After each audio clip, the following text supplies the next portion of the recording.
Let's start by taking a look at what overcapacity really means. Well, in simple terms, it means that an industry can produce more stuff than people actually want to buy, leading to a situation where a lot of the available production capacity goes unused. Well, is that the case in China? I guess we may have to take a look at some of the more details before we make the judgment. If the recent events are anything to go by, look no further than Auto China 2024 that's kicked off in Beijing on Thursday. Experts had previously anticipated that the field of intelligent new energy vehicles would be a battleground for both domestic and international automakers at this year's event.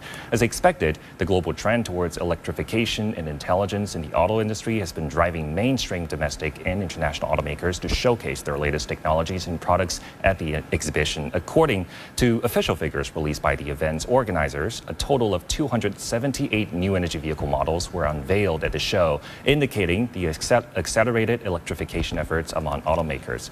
Speaking of the future, a recent report from the International Energy Agency predicts that by 2024, about 17 million electric cars will hit the roads worldwide, making up over a fifth of all car sales. China's leading the pack here, obviously, producing and selling more electric vehicles than anywhere else. In 2023, China's production of NEVs reached over 9.5 million units, with exports totaling some 1.2 million units, which indicates that nearly 90% of China's production capacity is directed towards meeting domestic demand. This also implies that on a global scale, China's exports in the new energy vehicle industry represent high quality and scarce capacity.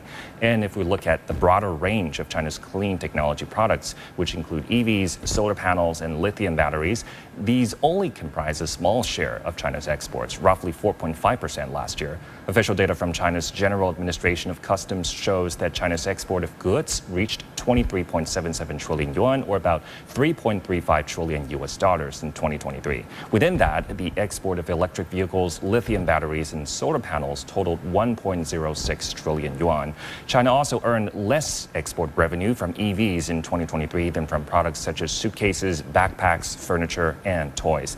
At China's Foreign Ministry press conference last Friday, the spokesperson said in today's world, supply and demand are both global, and the capacity of each country is determined by comparative advantage. This must be seen from an objective, dialectical and rational perspective based on the laws of economics. China's leading edge in new energy is gained through strong performance, tech innovation, and full-on market competition.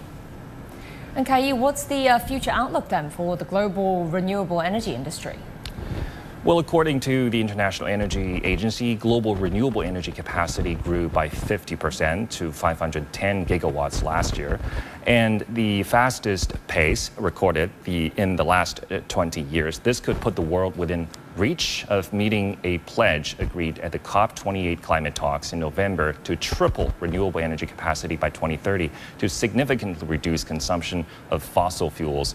The IEA's report found that solar power accounted for 3/4 of the new renewable energy capacity installed worldwide last year. Most of the world's new solar power was built in China, which installed more solar power last year than the entire world commissioned the year before.